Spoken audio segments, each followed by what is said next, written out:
La technique du financement de projet présente les caractéristiques suivantes. C'est un financement massif par la dette accordé par un ou plusieurs établissements bancaires. Ensuite, l'emprunteur est une société de projet dédiée, qu'on appelle SPV, dont les actionnaires sont principalement ceux qui vont faire le projet, c'est-à-dire le constructeur et l'exploitant, mais aussi des entités dont le métier est d'investir dans ce type de projet.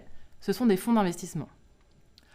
Ensuite, le financement est apporté pour un projet précis, celui objet du PPP en l'espèce. Et enfin, le financement est sans recours contre l'emprunteur et ses actionnaires. Le remboursement de la dette contractée est assuré par les seuls revenus générés par le projet, les établissements bancaires prêteurs ne disposant d'aucune garantie de la part des associés de la SPV pour garantir leur désintéressement. Dans ce type de financement, la décision des prêteurs d'accorder le crédit à l'emprunteur titulaire du PPP est prise non pas au regard de la solvabilité de ces derniers ou de ses actionnaires, mais de la capacité du projet à générer lui-même les flux nécessaires au remboursement des banques. Pour que les banques acceptent de prêter, il faut que le projet soit bancable, c'est-à-dire que les banques soient sûres de disposer des moyens pour limiter les risques du projet et de disposer des garanties nécessaires pour pouvoir être remboursées. Les banques procèdent donc à un audit approfondi du projet. Elles réalisent tout d'abord une analyse économique du projet. Le projet doit démontrer sa capacité à produire de la valeur de façon à pouvoir rembourser les banques. C'est le rôle des conseillers financiers, des opérateurs privés, de vérifier que le projet va générer le cash suffisant pour rembourser les banques. Celles-ci analysent ensuite l'allocation des risques du projet. Elles analysent le partage des risques opérés par le contrat public lui-même entre l'ASPV et la personne publique. Elles regardent ensuite si les risques supportés par la SPV au titre du contrat de PPP sont bien répercutés sur les co-contractants de la SPV au travers des principes du back-to-back et du if and when. Enfin, elles s'assurent que les fonds propres de la SPV sont dimensionnés de façon adéquate pour supporter les risques résiduels au niveau de la SPV, c'est-à-dire les risques qui n'ont pas pu être répercutés sur les sous-contractants opérationnels, comme par exemple le risque de financement. Les banques s'assurent de la mise en place de plusieurs garanties à leur profit, permettant de rendre l'absence de recours contre l'emprunteur et ses actionnaires acceptable. Concernant le principe d'allocation des risques, il s'agit de vérifier que les risques sont alloués de façon adéquate. Celui qui supporte le risque est celui qui est le plus à même de le gérer.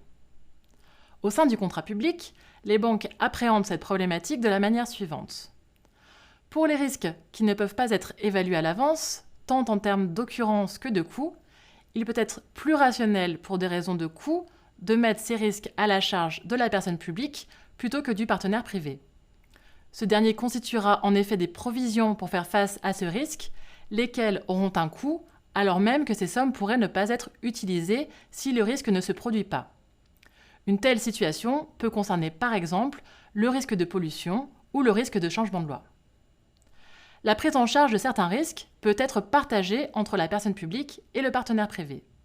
C'est typiquement le cas pour les retards excusés en période de travaux qui génèrent malgré tout des surcoûts, tels que les frais financiers, l'augmentation de la masse salariale pour rattraper le retard ou le rachat d'engins en cas de casse ou pour augmenter le rythme des travaux.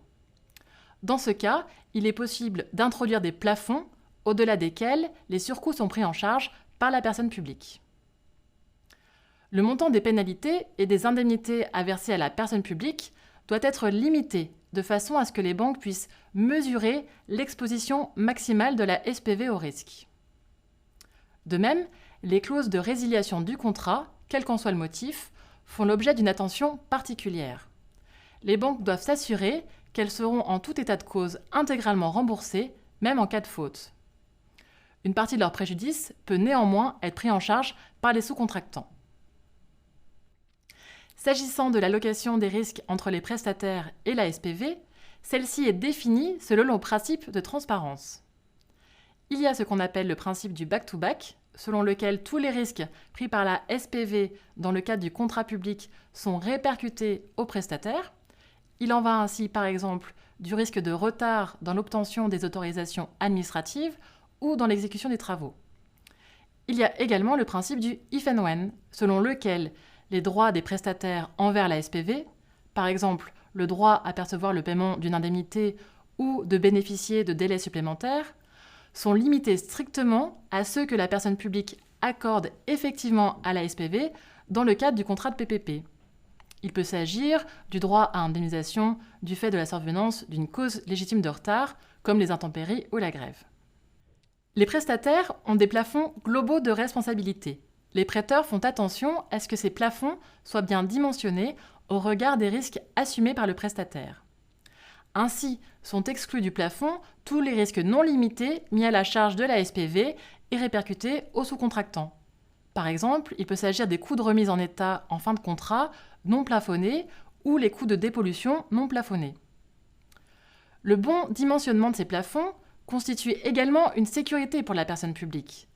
C'est la garantie d'une bonne répercussion et de prise en charge des risques opérationnels. Enfin, les banques veilleront à la mise en place de mécanismes permettant d'éviter toute résiliation anticipée du contrat de PPP, en pouvant changer de sous-contractant si ces derniers sont défaillants et mettent en péril la bonne exécution du PPP. Enfin, les risques résiduels pour leur part sont les risques qui ne peuvent pas être répercutés sur les prestataires car ils relèvent de missions propres à la SPV. Il s'agit essentiellement du risque de financement, c'est-à-dire trouver les financements pour exécuter le contrat, ou du risque d'augmentation des taux.